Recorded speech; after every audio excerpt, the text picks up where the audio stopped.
Hello everyone, welcome to my mini vlog. मैं सुबह सुबह निकल गई थी गोरेगांव स्टेशन जाने के लिए और सुबह भी 6 बजे भी इतना ही अंधेरा था। मुझे गोरेगांव स्टेशन पहुंच के ऐसा लग रहा था कि मैं शाम को ही आई हूँ। मतलब धूप निकला ही नहीं था, बिल्कुल ही सुबह नहीं हुआ था। फिर मैं स्टेशन पे बैठ के मेरी बहन का इंतज़ार कर रही थी। फिर वो भी मलाड से आ गई थी तो मैं गोरेगांव से उससे मिली उधर। तो मेरी बहन आई सुबह सुबह और उसने देखा मेरे हाथ में फ़ोन है तो उसका नाटक करना चालू हो गया। उसको पता ये व्लॉग बना रही है तो वो भी थोड़ा नाटक करने लगी। फिर हम लोग चर्च गेट पहुंच गए थे, फास्ट ट्रेन लिए थे।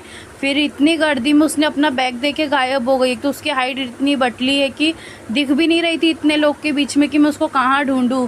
फिर मेरे को दूसरे साइड मिली वो। फिर मुझे बोली कि चल मैं तुझे अपना हॉस्पिटल दिखाती हूँ। और ये उसका हॉस्पिटल है। हॉस्पिटल का मैं ऐसा लग रहा था मैं बाहर ही कहीं घूमने आ गई हूँ। इतना अजीब हॉस्पिटल था, उसके अंदर महल जैसा, और अंदर से भी वैसे ही था जैसे कि भूत लोग के इसमें होता है। फिर वो डॉक्टर के पास चली गई थी मिलने। फिर मैं बाहर आ गई क्योंकि अंदर मुझे अलाउड नहीं था। तो मैं बाहर आई, चाय पी, क्योंकि चाय के बिना तो कुछ भी नहीं होता है। फिर भी मैं चाय पीते पीते उसका हॉस्पिटल ही देख रही थी कि ये कैसा हॉस्पिटल है, इतना मतलब महल जैसा।